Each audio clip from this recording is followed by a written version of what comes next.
The Dyslexia Duo wants to know, do you want to get your name out there? Well, we can help you gain brand awareness.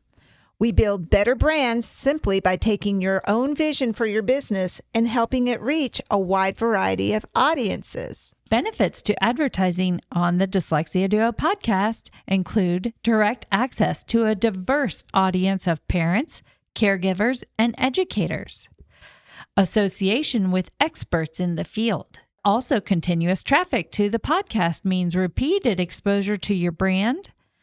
You will be supporting a small business that advocates for children's education and options available to obtain measurable results. Just contact us either through Facebook at The Dyslexia Duo or through email, thedyslexiaduo@gmail.com. Thank you.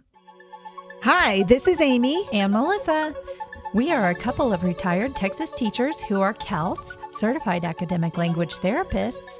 We started our own businesses, and now we have a podcast called The Dyslexia Duo. So join us for our informative podcast, where we'll delve into dyslexia, covering the topics that affect parents, therapists, teachers, practitioners, and anyone who wants to learn more.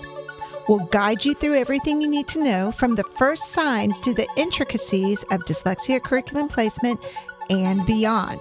This season, we will cover the referral process, what to expect when your child or student is dyslexic, the generational impacts of dyslexia, and how to support those affected. Come join us.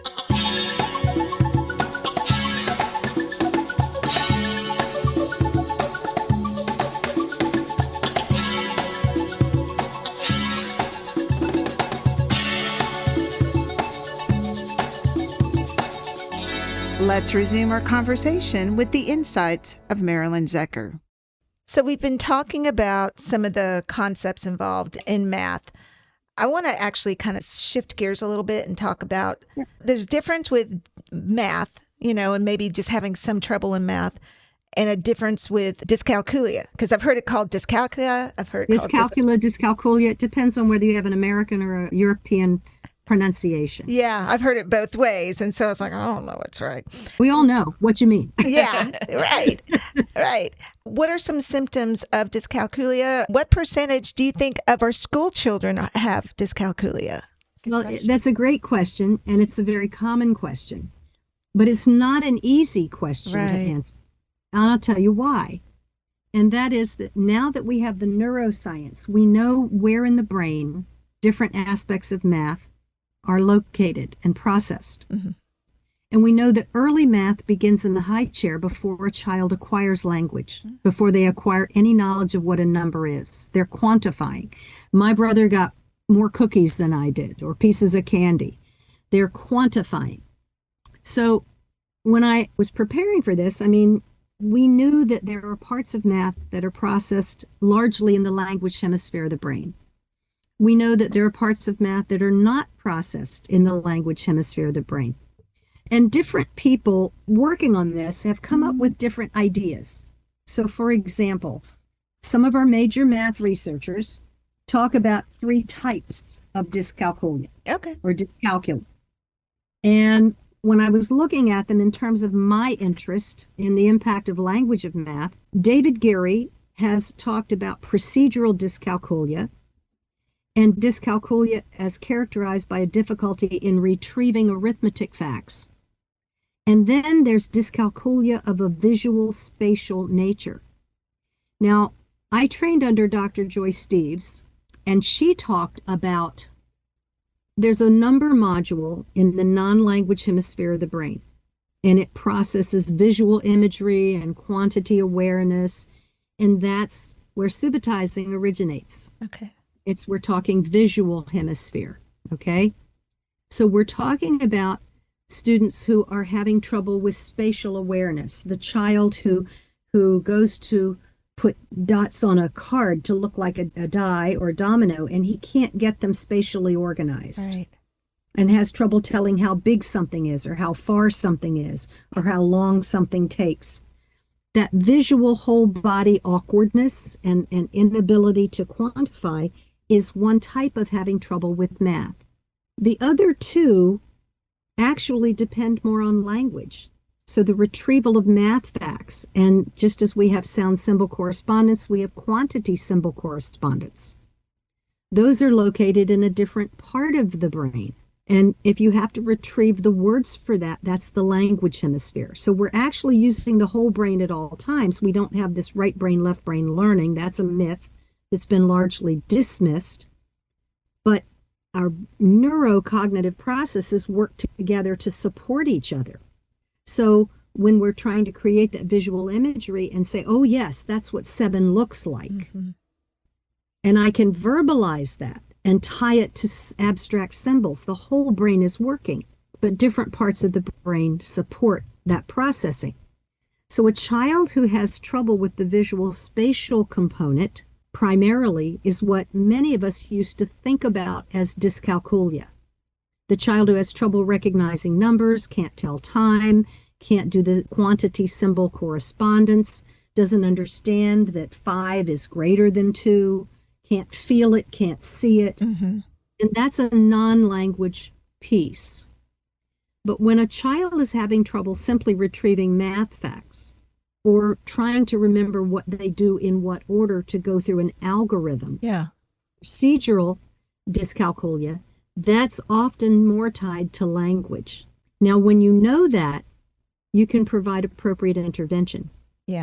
Okay, so if it's more language-based, we're going to be working on emphasizing that oral language and supporting it with visual imagery, supporting it with tactile representations to create tactile memory, gross motor activity, doing things like imagine a child who's trouble remembering multi-digit multiplication algorithm, and they get that sequence and directionality wrong every time. They don't know what comes first in what order. Some teacher told them it didn't matter whether they multiplied from the top down or the bottom up, just it gets the same number. Well, for visual imagery, those subtleties do impact our understanding of applications and word problems, because 3 groups of 2 is very different than 2 groups of 3, even though you get the same answer. So when you're working with word problems, you have to be able to visualize what you are doing. So, we have to think of that. And so when we are asking children to visualize the math, we're helping to support the visual imagery. But then we have that language retrieval, the 13 colonies thing.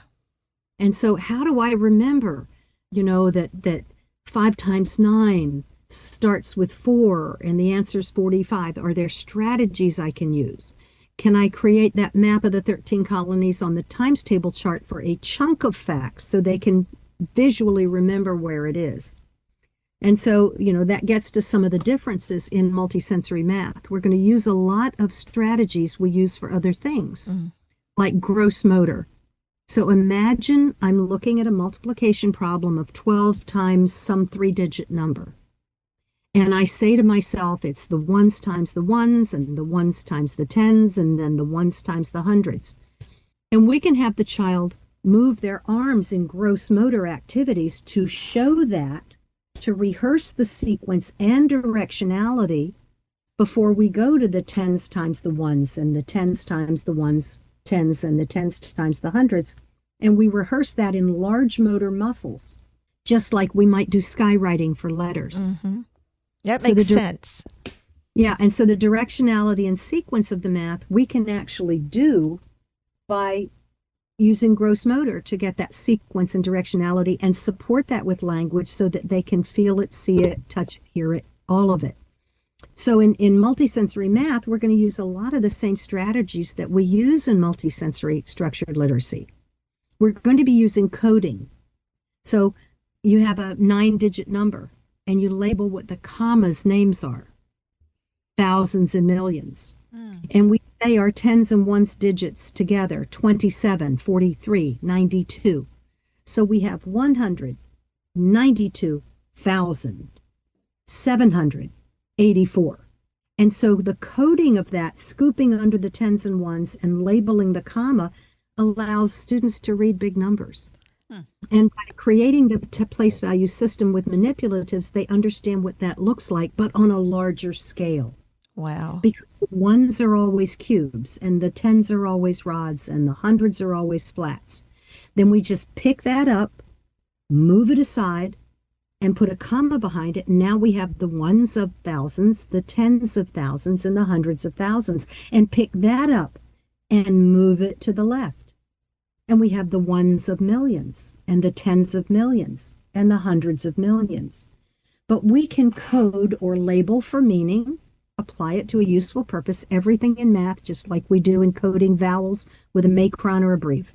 Wow. You're talking and I'm able to visualize what you're saying. What does the math look like? Yeah. Amy? Yeah. What does the math look like? it's I'm seeing the individual cubes and the rods and the hundreds blocks and all that while you're saying it. I was like, if this is working on myself, who, struggles somewhat with math, I can imagine how instructing a student with a much more complex neurological program. There you go. Right. That's exactly what I'm trying to say. Yeah. How that would work for them. We can work with procedural dyscalculia or procedural difficulties in math using things like gross motor. We can have sequence cues, like I have sequence buttons for long division, but they have to understand what division is before you can take them to a procedure or an algorithm. Oh, okay. And that's also partially what math teachers don't do. They're relying too much on what teachers have taught before. And if the children come to us with unfinished learning, we need to fix that. Even as we're going forward, we have to go back and review those concepts. So, what is division? And so when we're looking at David Geary's version, we also have a German psychologist who has talked about verbal dyscalculia in reading, writing, and Arabic numbers. Talked about number sense dyscalculia, which is the non-language hemisphere of the brain. So in both of these researchers, they're hitting on two things. They have 3 different levels of problems with math, 2 of which involve language and 1 which is the non-language hemisphere of the brain. Mm-hmm. So as a teacher, you're learning to create things to support those areas of math. And in a multisensory math, we're doing that for both of those at the same time. So by adding the concrete manipulative, moving to the pictorial representation, then moving to the abstract, that's what's called the concrete representational abstract instructional sequence, knowing that the representational or picture of the concept is portable memory. Then the student can get into a course or a test and he can say, well, what am I doing here, and draw a picture or solve it pictorially, getting to that abstract level. But that's our instructional sequence. And we know that students with dyslexia and students with learning challenges often take more repetitions at the concrete level. But I would also theorize that part of that is because teachers are not using explicit language. Mm-hmm. Mm-hmm. They're talking, how many of our language therapists, Melissa, I'm going to ask you, every single language therapist who gets to the CALT level has been told numerous times they talk too much. Yes. I train teachers to therapy and I'm like, reduce your teacher talk. Yeah. And yet nobody does that for math teachers. Exactly. 100% scream that from the rooftops. That has been the story of my life. Nobody reviewed anything with me. They just expected me to know. So, Melissa, I'm going to teach you algebra. Uh-oh. I'm glad you're getting the lesson, not me. You ready? So, Melissa, I want you to imagine either beads on a string or cubes in different colors in a pattern of 3s. Okay. Create that visual image for yourself. And when you see 2 groups of 3, how many do you have? I have 2 groups of 3 is 2 6. times 3 or 6. And 3 groups of 3. 9. And you can literally get that visual image and you can count with me 3, 6, 9. Mm-hmm. Now, onto that, I want you to stick a rod of one single color of 10 in your mind. So you have this starting value. You found $10 in the parking lot and you put that in your piggy bank. And then every week from your allowance, you put $3 in. So you started with 10 and the first week you put 3 in. How many do you have now? I have 19. 10 plus 3, 19. right? Okay, then you put another 3 in. Now you have 10 plus 6. Yes. You were jumping ahead. Then you put weeks. another 3 in. You have 10 plus 9. Mm-hmm. You're doing slope-intercept form in Algebra 1. Look at you. Wow. Because it's a constant rate of change, that 3, 3, 3, 3, 3, but with a starting value. Mm-hmm. Oh. Now, so our students who are not going to college but want to become plumbers and electricians have to know that form. It's called slope-intercept form. Wow. And that constant rate of change plus a starting value. You know, I had $4,000 in the bank. I took $200 out to live on every week while I was at university. How much would I have after 7 weeks? I rented a car and I paid $25 plus so much per mile. I got in a taxi cab and the pickup was $2, the pickup fee plus so much per mile. That constant rate of change starting value is the foundation of algebra. And it's based on multiplication with a starting value. And if you can visualize it, you can create the equation form and solve it. Interesting. Wow. And then that's when you put it on the plot, the little chart. And then you can graph it. But that all begins with what does it look like? Yeah, and that's based on 3rd grade multiplication. And if the teacher does skip counting and does number patterns, the child never learns what multiplication looks like. Or just tells you to memorize the facts. Well, that's right. I can remember being in school and kind of being a little slow with addition and subtraction. And then I felt like I got addition in, and 2nd grade, they throw multiplication, and they're like, it's just multiples of, when you do addition. And I'm like, okay. And then it took me a while to get that. And then here comes division. But when they taught you multiples of, Amy, did they say it's groups of 3? Maybe. That was a long time ago. Yeah, maybe or maybe not. And so we use this higher level math vocabulary without creating that visual imagery. That's what I was getting ready to say, because I can remember we went to division and the teacher would say, oh, it's just the inverse of multiplication. I'm like, you're not helping me here. And so the way you would do that with a student, create a pattern with cubes, like linking cubes or unifix cubes, and you create 15, and you say, let's make groups of 2. And they take 2 off at a time to see how many groups of 2 they can make. Put it back together. Let's make groups of 3 now. How many groups of 3 can you make? Let's put it together. How many groups of 7 can you make? That's what division is, with and without remainders. Did you have any leftovers? When you made 2 groups of 7, you had 1 left over. And that's the remainder. And that's 1 out of the 7 it takes to make a new group. Wow. And so there's your 6th grade standard, that it's 2 1/7.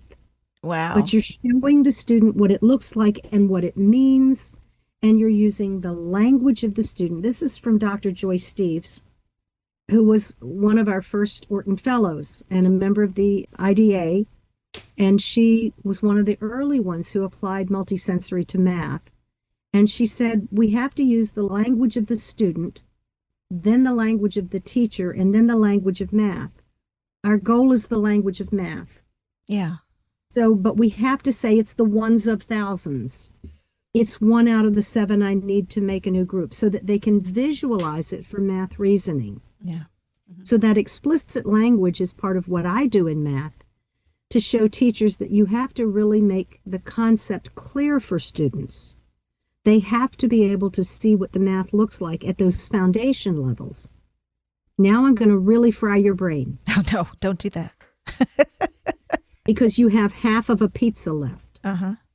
And you'd like to give every person in the family a third of a pizza as their lunch. So you have 1/2. A third is smaller than 1/2. Think your circular model. And 1/2 is bigger than 1/3.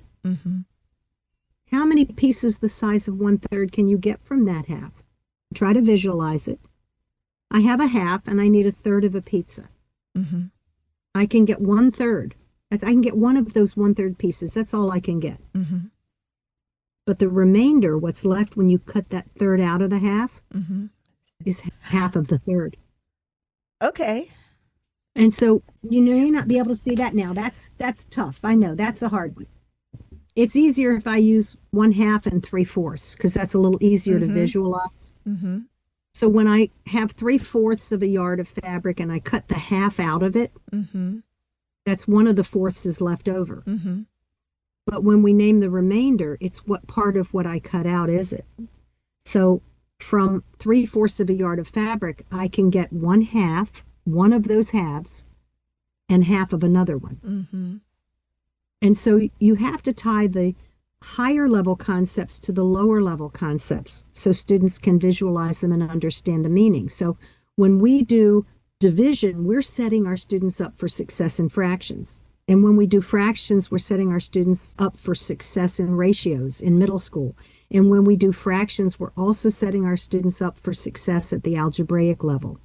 So if you're doing intervention with an older student, the biggest bang for your buck of instructional time is going to come from fractions.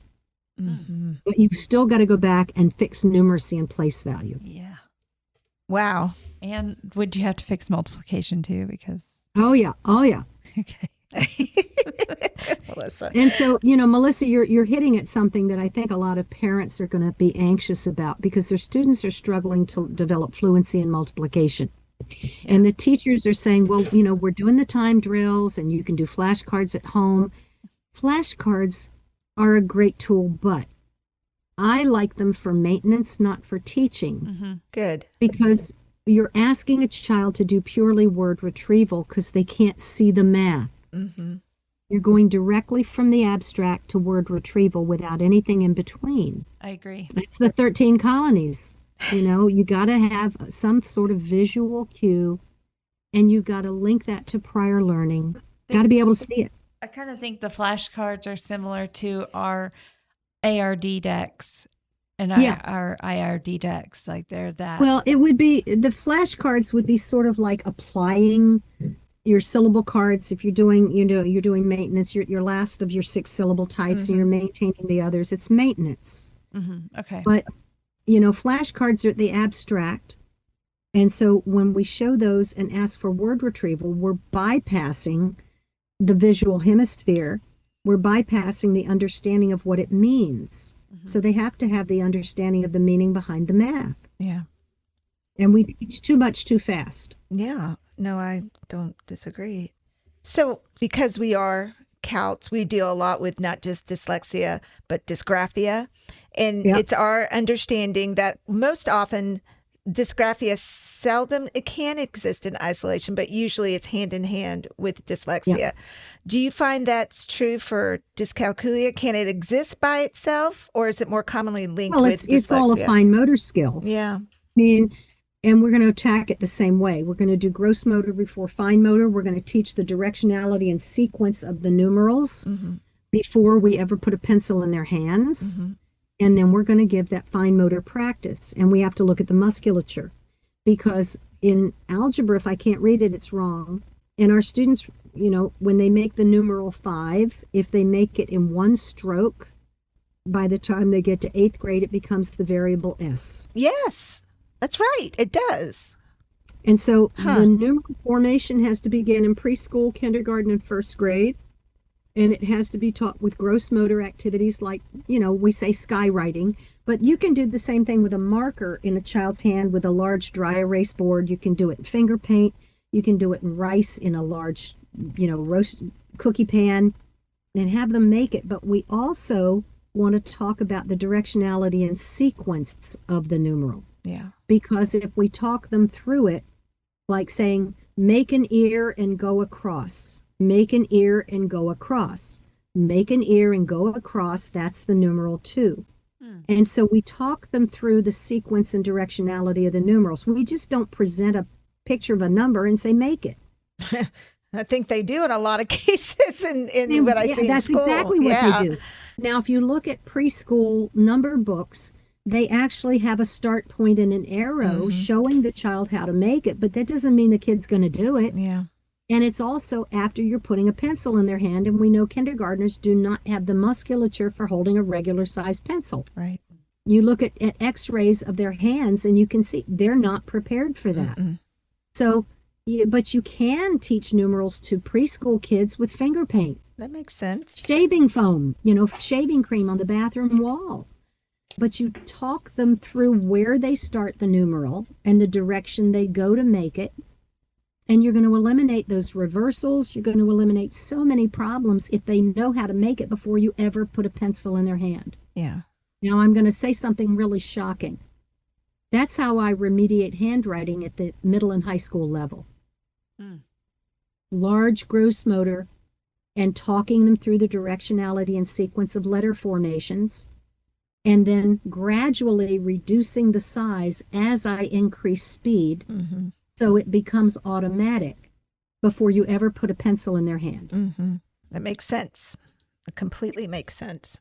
So I do want to kind of fast forward to about math fluency. We had talked a little bit about the flashcards just a moment ago and how you said those are maintenance, not teaching.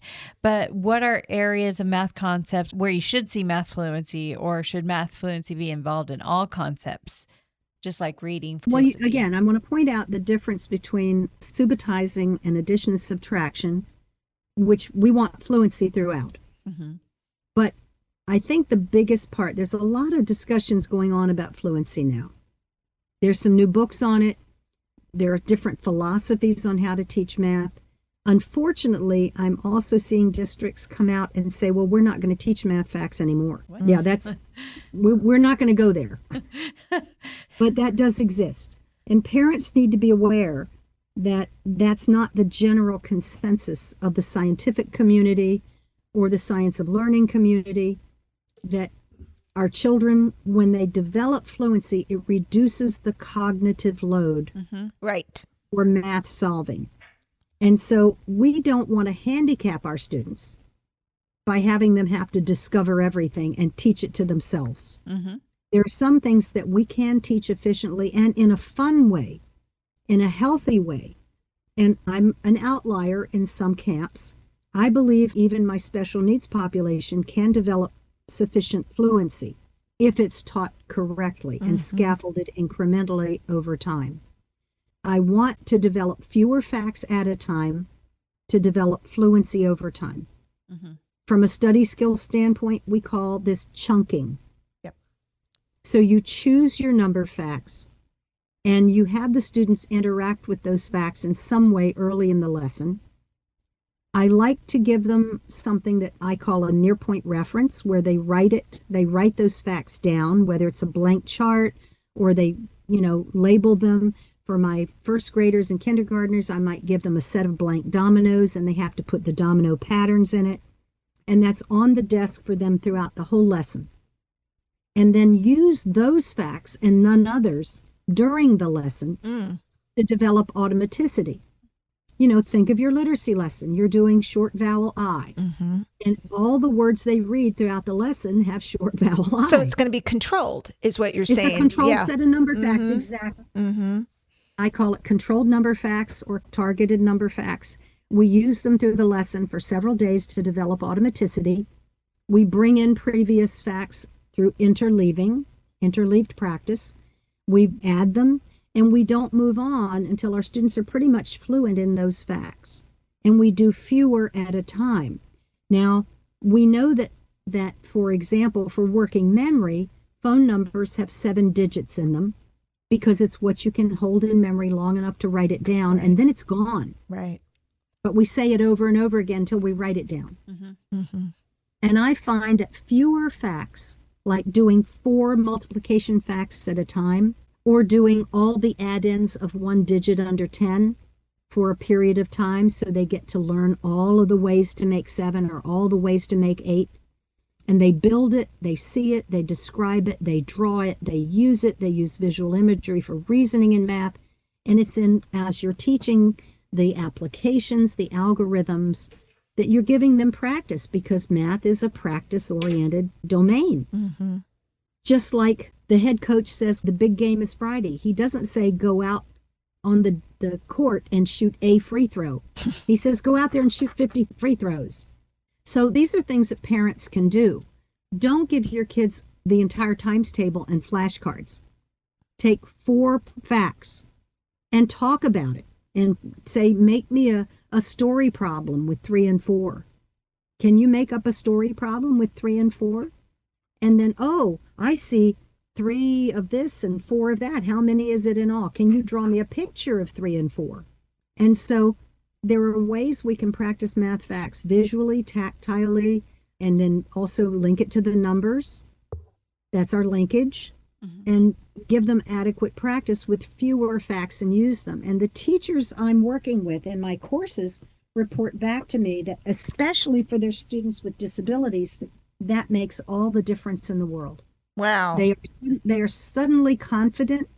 They feel like they can deal with the math because you're not getting cognitive overload. Right. They don't have to skip count for every answer that they're coming up with. And imagine if we say, oh, well, we did the 6 times table last week. You should know those now. I've had teachers tell parents, I don't have time to teach the times tables facts. You have to do that at home. I don't understand that.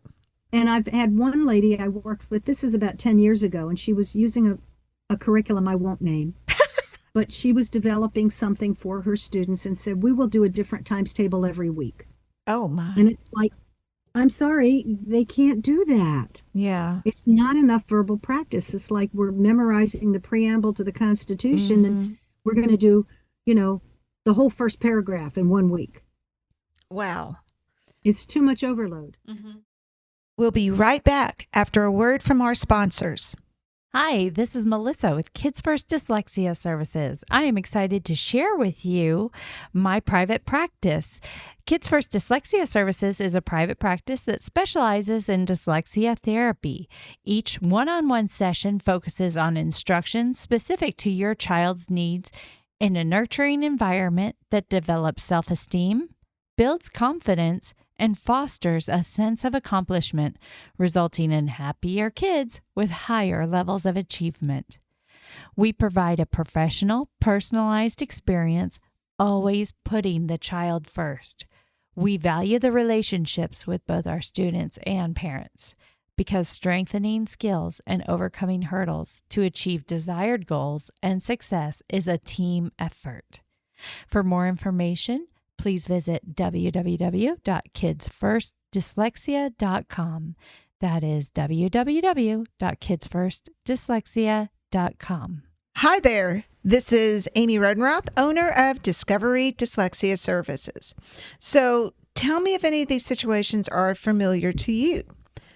Your dyslexia teacher/therapist has suddenly retired unexpectedly, and you do not have the personnel to fill the space. Or you do not have enough trained teachers or therapists for the number of students who have qualified for dyslexia services, and you need a trained teacher or therapist quickly, like yesterday quickly. Or you need a teacher to provide compensatory services, and you do not have anyone that can provide what's needed. Well, what do? I'm going to tell you what you can do. You can call Discovery Dyslexia Services. Discovery Dyslexia Services can help you with your various dyslexia concerns. We have multiple CALTs who can provide virtual small group therapy. We can also train your teachers in most dyslexia curricula, either virtually or on site. Just let us know how we can help support you. For more information, go to our website at www.discovereed.com. Let me spell that for you. DYSCOVEREAD.com. And I know it's a funny name, but we're providing huge services for our dyslexic population. So keep in mind Discovery Dyslexia Services, covering all your dyslexia needs. Let's return to the show. And I love how you kind of were talking about what parents can do, because that was one of the things we wanted to address. Doing that small incremental controlled amount can be replicated at home. And even using some of the physical manipulatives that you talked craft about. Sticks. Just go buy yourself some craft sticks and make yourself a rectangle and write ones in one side and tens in the other and build numbers with ponytail elastics. I don't use rubber bands because younger children don't have the dexterity and fine motor control to use them. They're too tight. Yeah. But you can go to the Dollar Tree and get some ponytail elastics that are thick, and even little kids can work with those. Yeah. And build a bundle of 10. What does it look like? And so that concise language, when I have that 2-column, 1-row place value map that says ones and tens. Yeah. And they put 5 sticks down in the ones and they put them in a tally, 4 with 1 across, and they recognize that as 5. Then they create another tally. Well, now I've got 10 ones in the ones place, and that's not allowed. Right. Once I get 10, I bundle. So you bundle them and you move them into the tens place. You know why? I don't have to count them again. Right. I know they're 10. That's how we organize quantities. So when I have 1 10 and 1 1, what's its name? Its name is 11, because those people who lived a very, very long time ago, the Anglo-Saxons, they counted things based on their language. Their word for leftover was lev, and one leftover was elev, and it meant 11, one leftover after I counted my 10. And that's why our teen numbers are backwards. They said, I have 4 left over after I've counted my 10. So it's literally 4 and 10 making 14. That's going to actually be handy just when I have to teach history of the English language and I go into the Anglo-Saxon the layer. teen numbers, look at it. We don't know how the word TWO was pronounced 1,000 years ago. We don't know that. And so quite frankly, it might have been pronounced TWO. That's what I was wondering, yeah. Yeah. And notice that everything with 2 in it has that TW. So if you look at the word 12, what do you see? You see the TO from 2 and the word elev for leftover. Two elev was 2. Wow. And so 13 is 3 left over after I counted my 10. So you have your children build it and they touch it and they touch the 3 and they say 3 left over after I counted my 10, but we say the 10 first. Their word for 10 was teen. So it was 3 and 10 or 13, and 4 and 10 or 14, and 5 and the 10 I already counted. I don't have to count it again. The 4 I left over after I counted my 10. And so we have 14, and you build it all the way up to 20, and then they got with the program because now our tens have specific names: 20 and 1, 20 and 2, 20 and 7, 20 and 9. So I want you to think of that when you're doing the etymology of language. Yeah. It's a great thing you can do in your language lesson for kindergarten, first, second graders.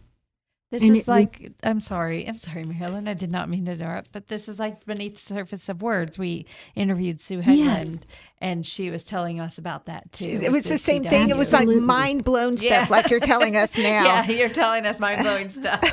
And so you can have them build that and touch it with, and that's one of our core instructional strategies, by the way, simultaneous processing.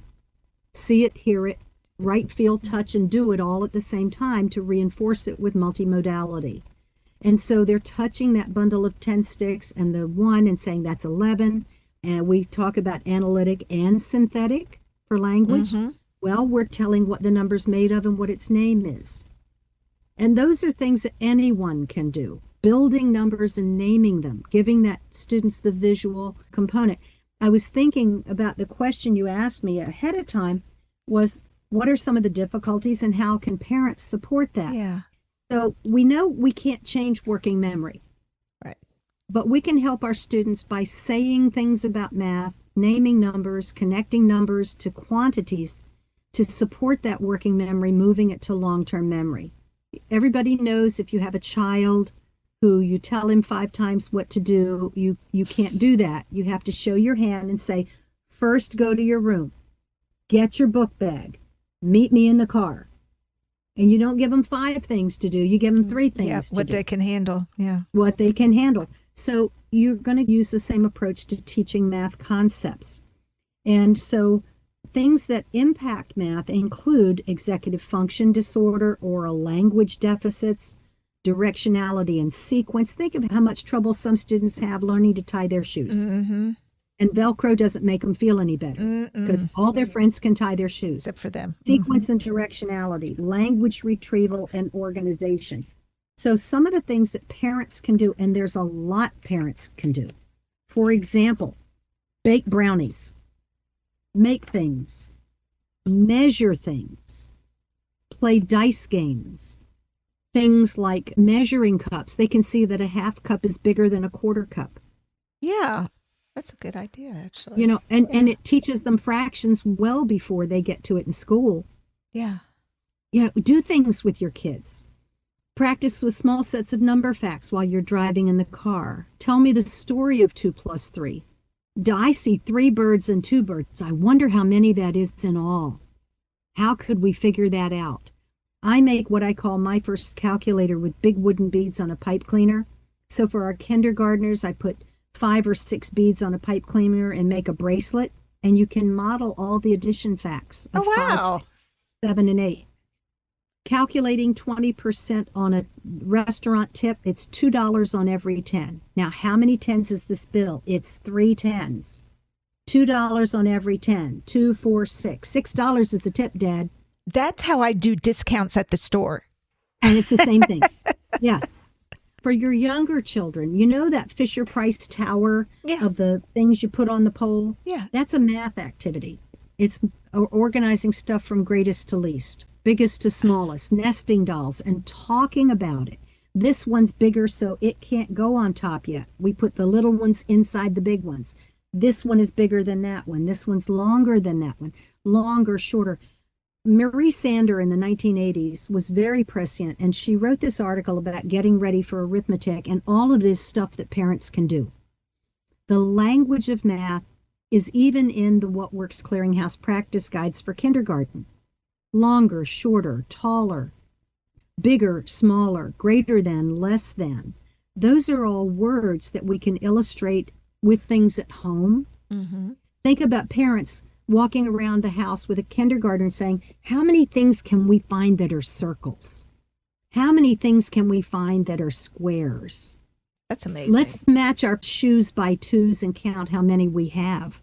There's your 2nd grade, counting by 2s. Talking and counting quarters, recognizing coins, counting pennies by 2s, counting nickels by 5s, and then one of our most underused teaching strategies is rhythm. Mm-hmm. 25, 50, 75 $1, 25, 50, 75 $1. Let's count quarters today with real coins. Mm-hmm. There are all kinds of things like this, doing puzzles, using visual imagery to show multiplication. Let's make these blocks you're building, your Legos. Let's put them in 3 of a color, and then 3 of another color, and then 3 of another color, and then 3 of another color. And that's what multiplication looks like.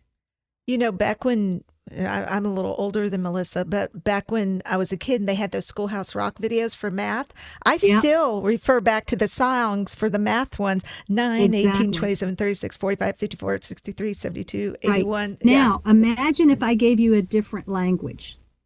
Okay. I want you to take your finger and put it right in the middle of the screen here where we can see it. And parents can do that if they're listening. Teachers can do that. And I want you to imagine that you have a number line going from left to right. And I'm going to do it backwards so you can see you're going from left to right, left to right. Now, what number comes before 2? Point to it and say 1. 1. What number comes before 3? 2. What number comes before 7? 6. 6. What number comes before 9? 8. 8. Now, in the 9 times table, the answers all start with a number that's 1 less than what you're multiplying by. So we're going to make this little rhyme. You ready? 2 times 9 starts with 1. 3 times 9 starts with 2. 4 times 9 starts with 3. 5 times 9 starts with 4. 6 times 9 starts with 5. 9 times 9 starts with 8. 8. 2 times 9 starts with 1. 7 times 9 starts with 6. Now, I do that in rapid fire with my students until they can retrieve the first number in the fact. Then we learn that the 2 digits add up to 9. So 1 and 8 are always together. It's either 18 or 81. 2 and 7 are always together. Mm-hmm. It's either 27 or 72. Mm-hmm. Wow. 3 Did you know And that? so now we can teach any third grade class the entire 9 times table in 15 minutes. Wow. And you start by saying 2 times 9 starts with 1. The answer is 18. I see. 3 times 9 starts with 2. The answer's 27. 4 times 9 starts with 3. The answer's 36. 5 times 9 starts with 4. The answer's 45. So you've got to show that with numbers and colors so they see the buddy numbers of 9 that add up to 9. But with that strategy, any student can learn the entire times table. I say almost any student can learn the entire 9 times table in one session. So you're just kind of illustrating to me more and more with the things you're saying, all the things we do in language therapy too, Exactly. talking about before and after and controlled and multisensory, all of it. I have this paper I just gave at IDA this past month. Yeah. With the science of learning. And I'd like to say that for parents and teachers in the audience. The principles of the science and learning include spaced repetition over time. So we're not just going to teach something and assume they know it forever. Mm-hmm. We bring it back. And then we wait a little space of time and we bring it back again. Interleaving is practicing what we are learning right now in block practice and bringing back Throwback Thursday. What did we learn last year that we've mastered? What did we learn last month that applies to what we're doing now? Having students be aware of how they learn and where they struggle and what they need to do when they struggle, that metacognition. Retrieval practice is essential in anything you are teaching. You know that for literacy. Mm-hmm. Adding sometimes something else that helps them remember something you're trying to teach. That's called elaboration. So it might be a story. Mm-hmm.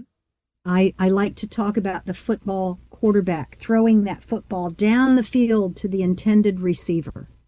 And it reaches this arc with its maximum height.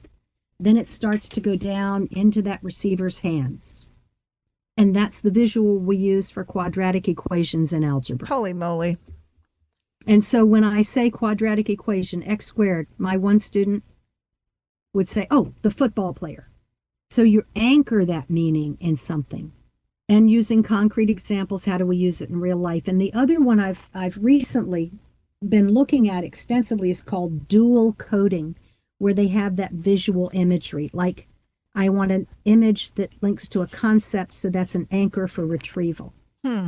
Interesting. Now, all of those can be applied to any content area, but they're especially important in math. And then I'm just going to say some names, and as language therapists, I want you to see if they ring a bell for you. You ready? Yeah. Linkages, yes or no? Yes. Structured procedures, yes or no? Yes. Controlled text and controlled number facts. Yes. Explicit instruction. Yes. Yes. Concrete examples. Yep. Sorting activities. Do you Yes. sort By type? syllable types. Yeah. Yeah. Okay, well, we sort word problems. Is this a comparison subtraction problem or a takeaway problem? Yeah. Is this a quotative division or partitive division? Are we making groups of 7 or are we making 7 groups? Wow. Do we use manipulatives in literacy? Yes. We use them in math too. Do we have visual and auditory and verbal drill? Yes. We do that in math.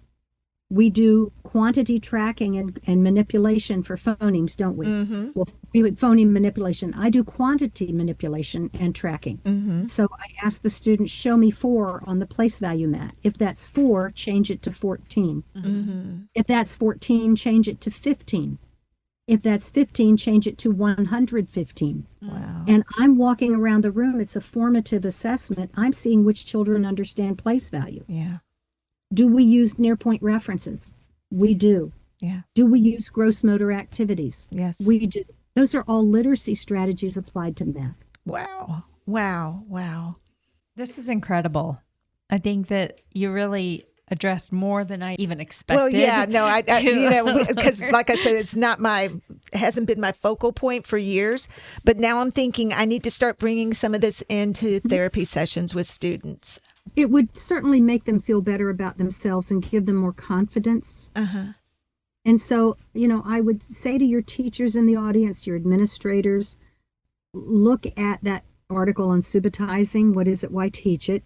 You can certainly look at some of the formal people like Stanislaus Dehaene, Brian Butterworth's work, dyscalculia.org online.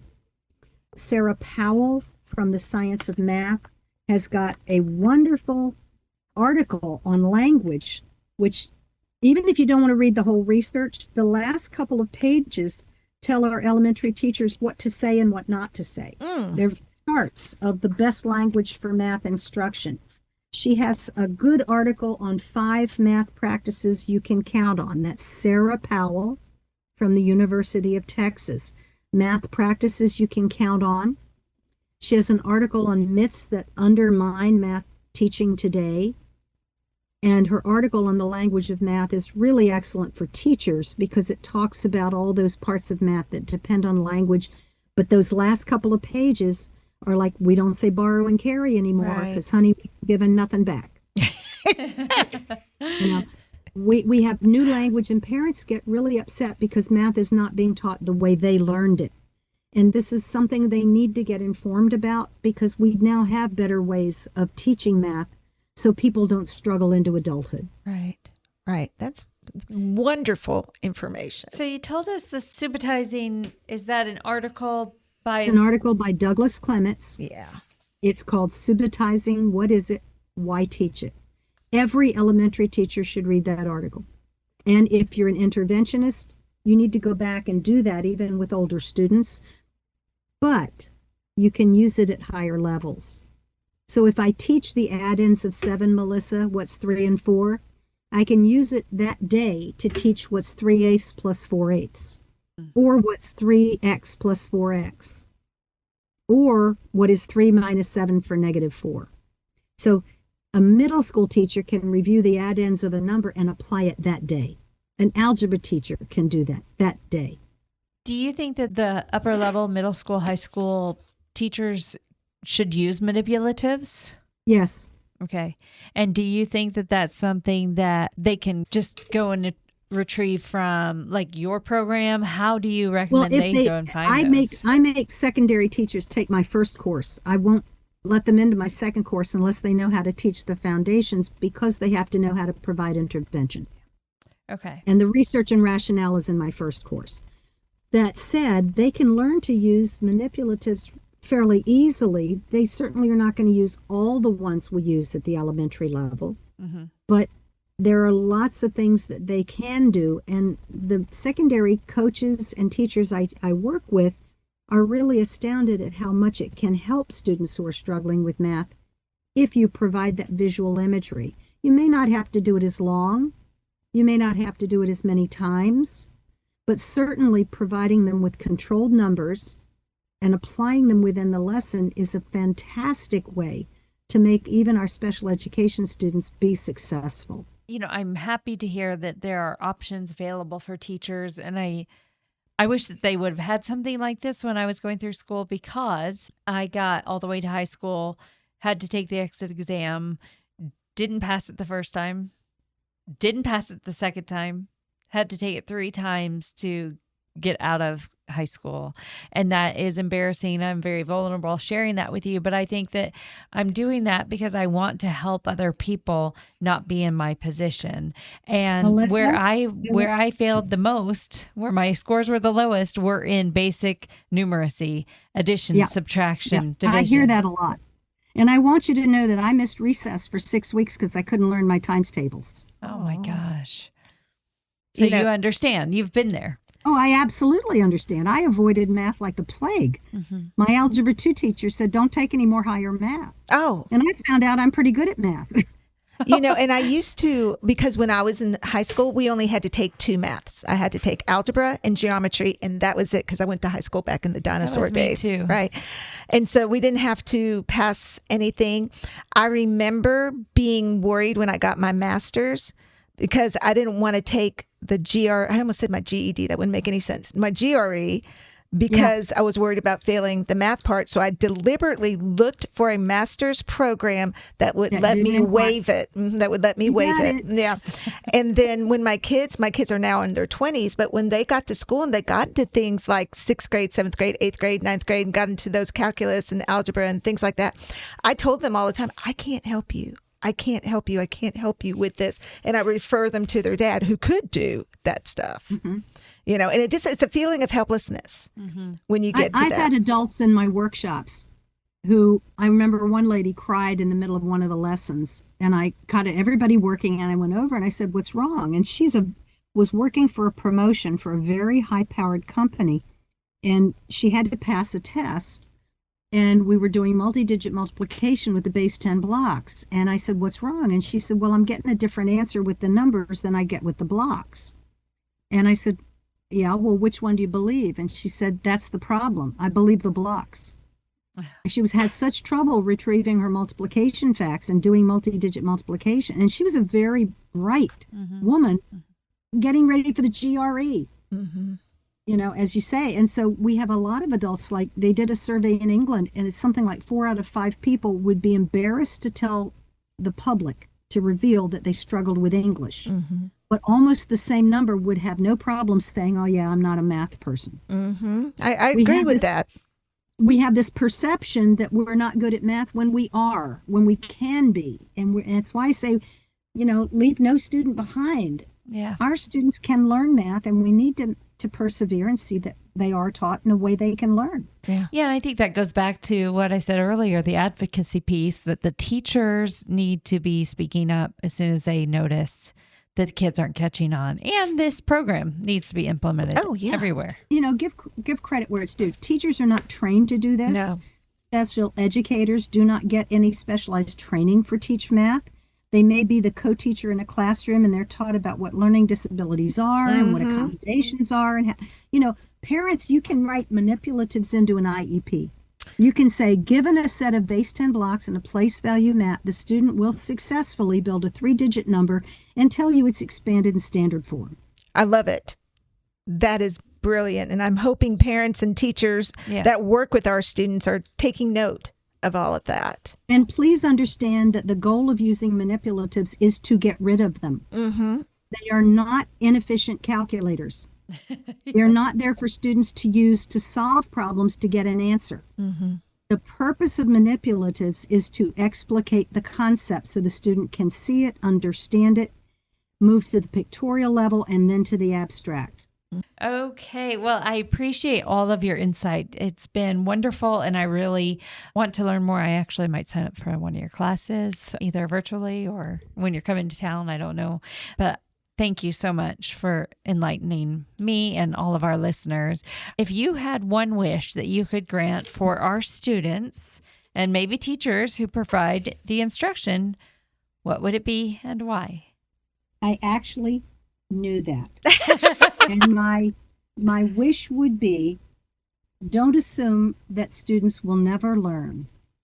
Find ways of teaching them using evidence-based practices and neuroscience, sound evidence-based instructional strategies to help them achieve what they can. And I firmly believe that most students can achieve good levels of fluency and procedural fluency and understanding to reason mathematically, all the way up through algebra. And even our students who are not destined for college need to get through Algebra 1 because this is a technological age, and they have to survive economically as adults. We need to make sure that they have the skills they need. Yeah. And I just want teachers to recognize that they can be taught, and there are ways to teach them. Yeah. Yeah. And this is one of those ways. Yep. That's wonderful. So you've given us a lot of really great research and authors and articles and things like that to look at. Do you have one researcher or maybe more than one researcher that motivates you to keep going and maybe keep digging and finding out more information that you could refer the audience to? I have the Supertizing by Douglas Clements. Yeah. There is a new book out this year that's going through the neuroscience that practitioners, specialists might want to look at. Steve Chen has got his book on mathematics for dyslexics and dyscalculics. He has some good teaching strategies. Oh, you might look at the podcasts also from Made for Math. They have a complete series on dyscalculia, and Adrian has interviewed almost all the major researchers in short podcasts on dyscalculia. Love it. And very friendly, just very down to earth, talking about math and math learning challenges. And you want to look at not any one thing, you have to keep learning. You have to keep learning that there are different methodologies, and we're learning more about the neuroscience all the time. But I think this newest book is called Effective Teaching Strategies for Dyscalculia and Learning Difficulties in Math.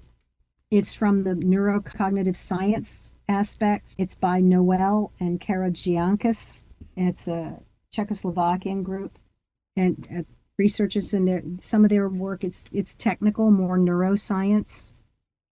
Oh, there's another really good article from MCTM. Let me see if I can remember the correct title, but it's about teaching strategies that make fractions make sense. Okay. And it's an old, legacy article. There are some of the NCTM legacy articles that are absolutely wonderful for elementary teachers and secondary teachers because they put it in such nice, beautiful language.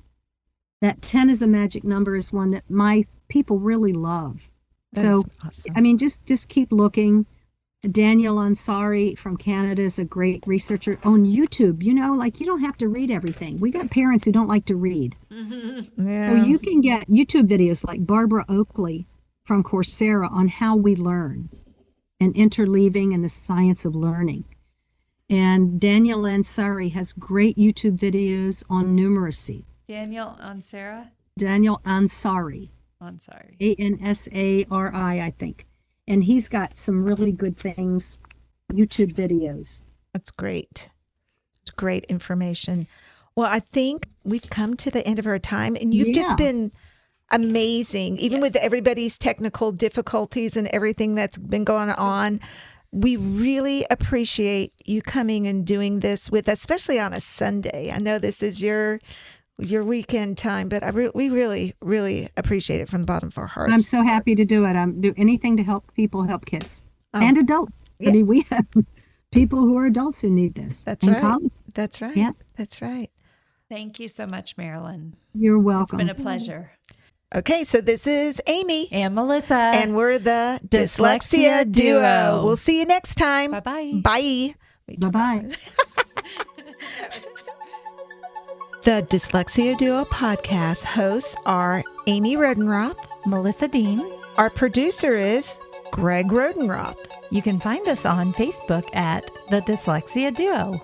Email us any questions or comments at thedyslexiaduo@gmail.com. Awareness is so important. Share this podcast with your friends, family, and teachers. Thanks for joining us. Bye.